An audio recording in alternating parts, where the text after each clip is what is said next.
அடிப்படையாகவே மது, விபச்சாரம், வட்டி இது போன்ற விஷயங்களுக்கு எதிரான சித்தாந்தத்தை கொண்ட மார்க்கத்தை பின்பற்றக்கூடியவர் தான்.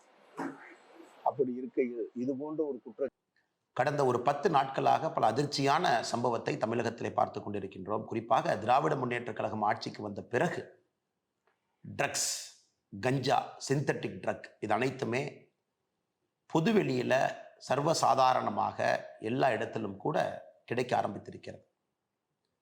இது எல்லோருமே நம்முடைய எண்மண் எண்மக்கள் யாத்திரை பயணத்தின்படி நிறைய தாய்மார்கள் அதை சொன்னாங்க.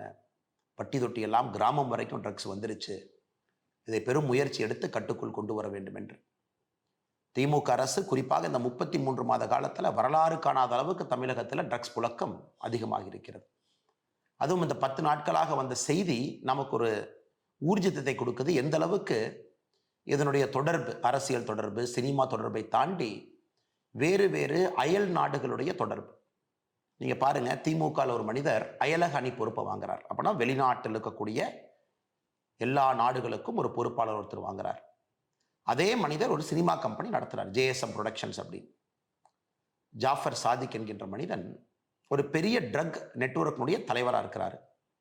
சமீபத்தில் Delhi special police, narcotics control bureau இருவரும் இணைந்து ஒரு சப்ளை செயினை டிஸ்டர்ப் பண்ணி 4 பேர்த்த பிடிக்கிறாங்க. 4 பேர்த்துடைய கிங்பின் தமிழ்நாட்டில் சென்னையில் இருக்கக்கூடிய ஜாஃபர் சாதிக்னு கண்டுபிடிக்கிறாங்க. அதில் குறிப்பாக என்ன நமக்கு ஷாக்கிங்காக இருக்குன்னு பார்த்தீங்கன்னா, 45 கன்சைன்மெண்ட்டில் வேறு வேறு முறையில் 45 முறை நியூசிலாந்து, ஆஸ்திரேலியா, மலேசியா அது போல பகுதிகளுக்கு ட்ரக்ஸ் அனுப்புகிறாங்க. 3500 கிலோ, 2000 கோடி ட்ரக்ஸ் 45 கன்சைன்மெண்ட்டில் போதுங்க.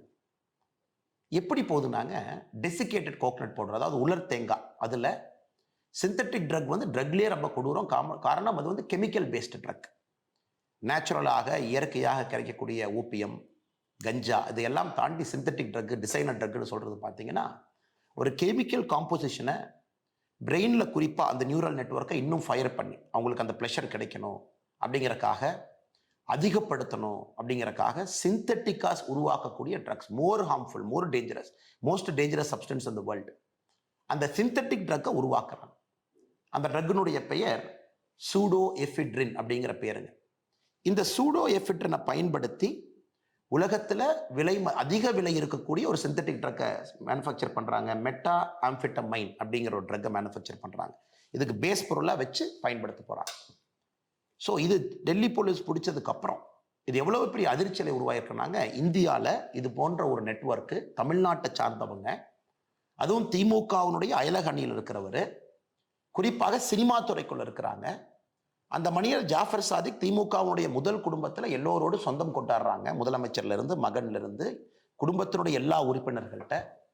முதலமைச்சருடைய குடும்பத்தில் இருக்கக்கூடிய பெண்கள் இந்த ஜேஎஸ்எம் ப்ரொடக்ஷன்ஸ் இவருடைய நிறுவனத்தினுடைய பாடல் வெளியீட்டு விழாக்கு போகிறாங்க. இது வந்த உடனே உதயநிதி ஸ்டாலின் அவர் போட்டிருக்கிற ட்வீட்டெல்லாம் டெலீட் பண்ணுறாங்க.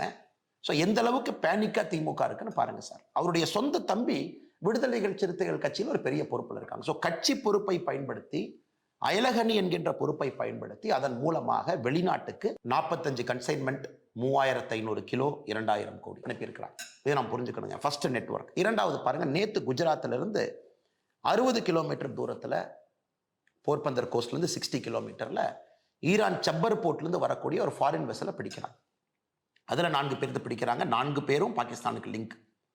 அதில் வரக்கூடிய ட்ரக்கை நீங்கள் பாருங்கள். குறிப்பாக 3110 kilo hashish, 158 kilo meta amphetamine நாம் பேசணுங்க. அதாவது இந்த சூடோ எஃபிட்ரைனை பயன்படுத்தி சிந்தட்டிக் ட்ரக்லேயே விலை அதிகமாக இருக்கக்கூடிய மெட்டா ஆம்ஃபெட்டமைன் இங்கேயும் கிடைக்கிது, 158 கிலோ.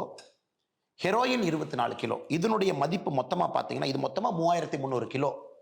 இதனுடைய மதிப்பு பாருங்க, இது பல ஆயிரம் கோடி, 1200 கோடி ரூபாய்க்கு கிட்டத்தட்ட இதுக்கான மதிப்பு. இதை பிடிக்கிறாங்க. எங்க கொண்டு போறீங்கன்னா, அதை பிடிப்பட்டவர் சொல்றாங்க இல்லைங்க, தமிழ்நாட்டிலிருந்து ஒரு படகு இந்த கன்சைன்மெண்ட்டை வாங்கிட்டு போனோம் ஹைசியில், அதற்காக கொண்டு வந்திருக்கின்றோம், அந்த படகுக்காக வெயிட் பண்ணும்போது நீங்கள் எங்களை பிடிச்சிட்டீங்க. ஸோ நீங்கள் பாருங்க எந்த அளவுக்கு இன்னைக்கு இந்தியாவுடைய ட்ரக் சப்ளை செயினில் நம்முடைய தமிழகம் இன்னைக்கு மையப்புள்ளியாக இருக்கு. அதுவும் தமிழகத்தில் இருக்கக்கூடிய சில நபர்கள் எவ்வளோ பெரிய கெட்ட பேரை நம்முடைய மாநிலத்துக்கு வாங்கி கொடுக்குறாங்க. அதையெல்லாம் தாண்டி நம்முடைய குழந்தைகளை, நம்முடைய சகோதர சகோதரிகளை இது போன்ற ட்ரக்ஸுக்கு அடிமையாக்கி கொண்டிருக்கின்றார். இதை நாம் உணர்ந்து கொள்ள வேண்டும். இது ஆர்ப்பாட்டம், போராட்டம் இதெல்லாம் ஒரு பக்கம் இருந்தாலும் கூட பாரதிய ஜனதா கட்சி தீர்வை விரும்புகின்றோம். எனக்கு ஆர்ப்பாட்டம் பண்ணி இவங்க என்ன செய்ய போகிறாங்க சார்? எத்தனை ஆர்ப்பாட்டம் பண்ணுறது? பாரதிய ஜனதா கட்சி செய்யாத ஆர்ப்பாட்டங்கள் கிடையாது, செய்யாத போராட்டங்கள் கிடையாது.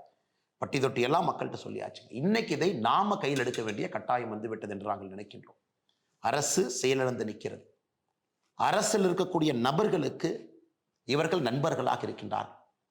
இந்த ஜாஃபர் சாதிக்குங்க ஒரு டிஜிபி கையில போய் ஒரு அவார்டு வாங்கிட்டு வர்றார். எப்படி போலீஸ் பிடிப்பாங்க?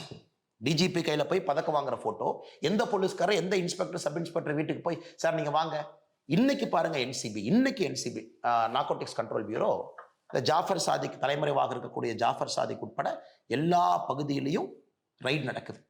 அதில் நுங்கம்பாக்கத்தில் ஒரு இடத்துல ரைடு பண்றாங்க. ஒரு கொரியர் கம்பெனி, இந்த கொரியர் கம்பெனி தான் ட்ரக் சப்ளைக்கு பயன்படுத்துறாங்க தமிழ்நாட்டில் இருந்து. அந்த கொரியர் கம்பெனி யாருக்குன்னா திமுகவில் சிற்றரசுங்கிற ஒரு நபருக்கு சொந்தம், சஹாரா எக்ஸ்பிரஸ்.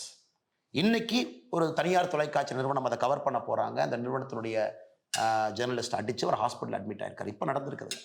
ஸோ இதெல்லாம் ஒட்டுமொத்தமாக பார்க்கும் பொழுது மிக தெளிவாக தெரிகிறது, அரசு இதை கட்டுப்படுத்தக்கூடிய நிலைமையில் அரசு இல்லை. இது அரசனுடைய கையை தாண்டி இது நிற்குது. ஒரு பெரிய பூதமாக ஆக்டோபஸா வளர்ந்து நிற்குது. Multinational connections, Australia, New Zealand, Malaysia, India முழுவதும் கொரியர் கம்பெனி, திமுகவுடைய அயலக அணி, அது ஒரு பொறுப்பாளர், சினிமா ப்ரொடக்ஷன் கம்பெனி, அதில் வந்து திமுகவுடைய முதல் குடும்பத்தினுடைய சம்பந்தம். உதயநிதி ஸ்டாலின் ட்வீட்டை டெலிட் பண்ணுறாங்க. ஸோ எப்படி இவங்களால நீங்கள் கண்ட்ரோல் பண்ண முடியும்னு நினைக்கிறீங்க? Sir, the most dangerous money is drugs money. ஆப்கானிஸ்தானில் இருக்கக்கூடிய வார் பார்த்தீங்கன்னா ஹெரோயின் மணி ஃபியூல் பண்ணுச்சு.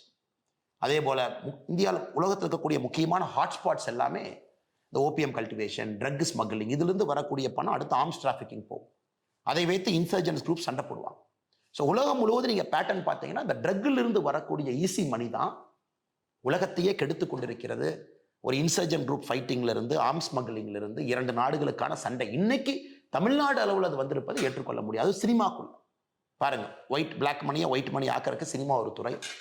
ட்ரக்ஸ்லேருந்து வரக்கூடிய பணத்தை சினிமாவில் போடுங்க, வெளியெடுங்க, முதல் குடும்பத்தோடு சம்பந்தம் வச்சுக்க, எந்த பிரச்சனையும் இல்லாமல் படத்தை ரிலீஸ் பண்ணுங்க, யாரும் வந்து உங்களுக்கு தொந்தரவு கொடுக்க போகிறதில்ல. பெரிய பெரிய இயக்குநர்கள் ஃப்ரெண்ட்ஸாக வச்சுக்கங்க, ப்ரெஸ் மீட் அவங்களோட வச்சு பண்ணுங்க, அப்புறம் போலீஸை கூட வச்சுக்கங்க, போய் டிஜிபிட்ட அவார்டு வாங்குங்க, அப்புறம் முதலமைச்சர்கிட்ட ஃபோட்டோ எடுத்துக்கங்க. ஸோ எப்படி பிளான் பண்ணி நெட்வொர்க் இருக்கு பாருங்க.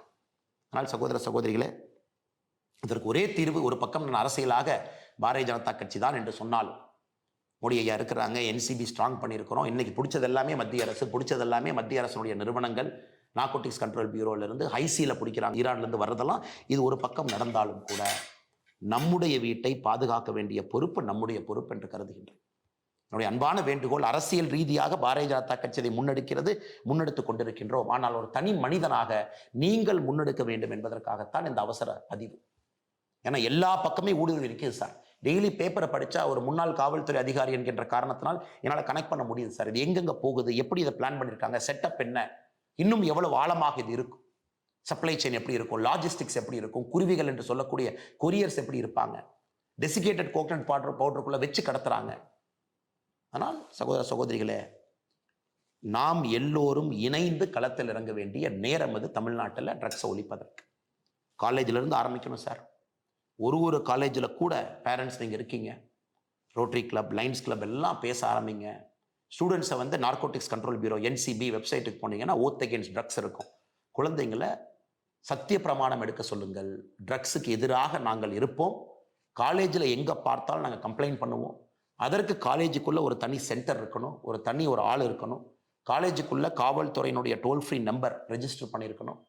அதை காலேஜில் இருக்கக்கூடிய குழந்தைகள் அவர்களாக முன்னாடி வந்து சொல்லணும். அதற்கான கான்ஃபிடன்ஸ் அந்த குழந்தைகளுக்கு நம்ம கொடுக்கணும். அதுக்கு கம்ப்ளைண்ட் பாக்ஸாக இருக்கலாம், அனானிமஸாக கம்ப்ளைண்ட் உள்ள ட்ராப் பண்ணலாம். காலேஜுக்கு பக்கத்தில் இருக்கக்கூடிய பெட்டி கடைகள், காலேஜ்லேருந்து 1 கிலோமீட்டர் 5 கிலோமீட்டருக்குள்ள இருக்கக்கூடிய முக்கியமான பெட்டி கடைகள், அங்கே தான் அதிகமாக அது பார்த்தீங்கன்னா வெளியே வரும், சைடில் போகும், சின்ன சின்ன கடைகள் இருக்கும். அதை காவல்துறை கண்காணிப்பார்கள் என்று நம்புகின்றோம். ஆனால் மாநில அரசு செயலிழந்து நிற்குது. அதையெல்லாம் வாட்ச் பண்ணணும். காலேஜுக்குள்ளே யாராவது ஒரு குழந்தைகள் 4 ஆண்டு 5 ஆண்டு அதிகமாக படிக்கிறாங்க. ஒரு குழந்தை பார்த்தீங்கன்னா, நான் இதற்கு முன்பு காவல்துறை அதிகாரியாக இருக்கும்பொழுது ஒரு தனியார் கல்லூரியில் பார்த்தேன். 7 வருஷம் 8 வருஷம் 9 வருஷம் ஏன் அதிகமாக படிக்கிறாங்கன்னு பார்த்தீங்கன்னா, காலேஜுக்குள்ளே அந்த குழந்தைகள் ட்ரக்ஸ் செல்லராக இருக்கிறாங்க. நிறைய நடவடிக்கை எடுக்க வேண்டி இருந்ததுங்க என்னுடைய பழைய பரிமாணம் காவல்துறை அதிகாரியாக. ஸோ காலேஜுக்குள்ளே ஒருத்தவங்க ரொம்ப நாள் இருக்காங்க, ரொம்ப எக்ஸ்டெண்டடாக படிக்கிறாங்க, அரியர் நிறையா வச்சுருக்காங்க, இருந்தும் 3-4 வருஷம் இருக்காங்க, அவங்கள கண்காணிக்கணும். காலேஜுக்குள்ளே வரக்கூடிய சப்ளை செயின்ஸ், உள்ளே வரக்கூடிய கேன்டீனுக்கு வரக்கூடியவர்கள் யார், என்ன, காலேஜுக்கு வெளியே யார் நிற்கிறாங்க. ஸோ காலேஜே இப்போ ஸ்பெஷல் ஸ்குவாட் போகணும். அடுத்து ரோட்டரி, லைன்ஸ், இது போன்ற இன்டர்நேஷ்னல் அமைப்புகள் நீங்கள் ட்ரக் அவேர்னஸை ஒரு இஷ்யூவாக கையில் எடுக்கணும். அதை தாண்டி நம்முடைய பெற்றோர்கள், பொதுமக்கள் எல்லாம் பேரண்ட் டீச்சர் அசோசியேஷன் மீட்டிங்கில், காலேஜில் இதை பற்றி நம்ம பேசணும். இது எல்லாம் நாம் செய்ய ஆரம்பிக்கும் பொழுது மாநில அரசு செயலிழந்து நின்றாலும் கூட மக்களாக நாம் நம்முடைய தமிழகத்தை மீட்டெடுக்க முடியும் என்று முழுமையாக நம்புகின்றோம். தொடர்ந்து இது போன்ற செய்தி உங்கள்கிட்ட சொல்கிறேன். ஏன்னா மீடியாவில் இந்த அளவுக்கு வரலைங்க சார். இதனுடைய ரிப்பர்கஷன் என்ன, பரிமாணம் என்ன, எப்படி மூவி ப்ரொடக்ஷன் ஒரு பக்கம், எப்படி அயலக அணி ஒரு பக்கம், எப்படி அயல்நாட்டுக்கு கடத்துறாங்க, எந்த நெட்வொர்க் இருக்கு. நேற்று பார்த்தீங்கன்னா போர்பந்தர் பக்கத்தில் சீசா இருக்கக்கூடிய கிட்டத்தட்ட 3300 கிலோ 1200 கோடி ரூபாய் ஹெரோயின்லேருந்து பார்த்தீங்கன்னா மெட்டாஃபெட்டமைன்லேருந்து எல்லாம் இருக்கு. இப்போ சிந்தட்டிக் ட்ரக்ஸ் போயிடுச்சு சார். கஞ்சா அதெல்லாம் தாண்டி ஏதோ சின்ன சின்ன சரஸ் அந்த மாதிரி இருந்தது, அதை தாண்டி இன்னைக்கு சிந்தட்டிக் ட்ரக்ஸ்குள்ளே போயாச்சு.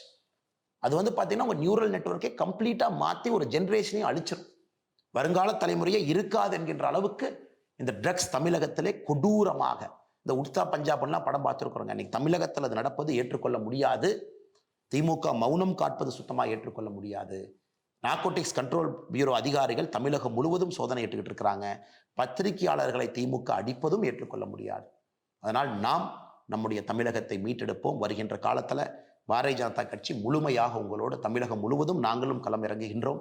எங்களால் முடிந்த பணியை நாங்கள் செய்கிறோம். அரசியல் அதிகாரம் இல்லாமல் பட்டி தொட்டி எல்லாம் அவேர்னஸ் உருவாக்குறோம். இந்த பிரச்சனைக்கு இன்னைக்கு தீர்வு என்னன்னாங்க ஐயா, நாம் அனைவரும் கலந்து ஒரு சொல்யூஷன் கொடுக்கணும். அரசியலாக நாங்கள் இதை எடுத்து செல்கின்றோம், மக்கள் மன்றத்தில் வைக்கின்றோம், அது ஒரு பக்கம். அரசியலை தாண்டி நாம் ஒன்றாக இணைந்து இந்த பிரச்சனைக்கான தீர்வை நாம் கண்டுபிடிக்க வேண்டிய நேரம், காரணம் அரசு செயலிழந்து நிற்கிறது. நிச்சயமாக நீங்கள் அனைவரும் நம்மோடு இணைந்து செய்வீர்கள் என்ற நம்பிக்கையோடு வணக்கம்.